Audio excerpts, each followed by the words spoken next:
আসসালামু আলাইকুম রহমতুল্লাহ।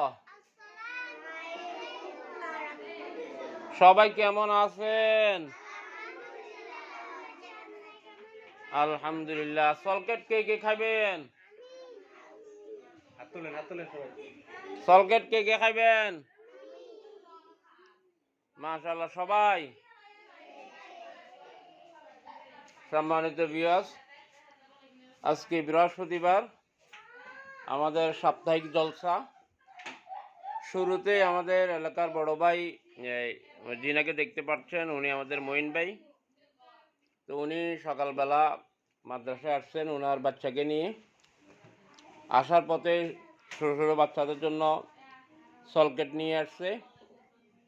সবাই সলকেট দেখে অত্যন্ত খুশি। তোমরা খুশি নি? মাশাল্লাহ মাশাল্লাহ।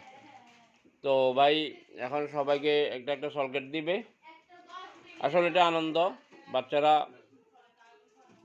সলকেটগুলো পাইলে অত্যন্ত খুশি হয়।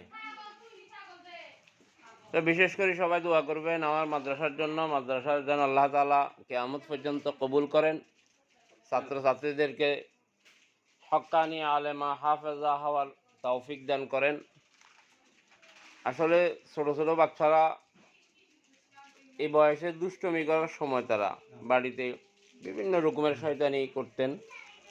তো ওগুলা থেকে তারা হাদিস শিখতেছেন, মাসালা শিখতেছেন, কালিমা শিখতেছেন, কোরআন পড়া শিখতেছেন।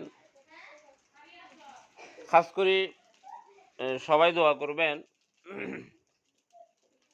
যেন এই ছোট ছোট পাখিদেরকে আল্লাহ তাআলা কোরআনের পাখি হিসাবে কবুল করেন। বিশেষ করে মাদ্রাসা যেন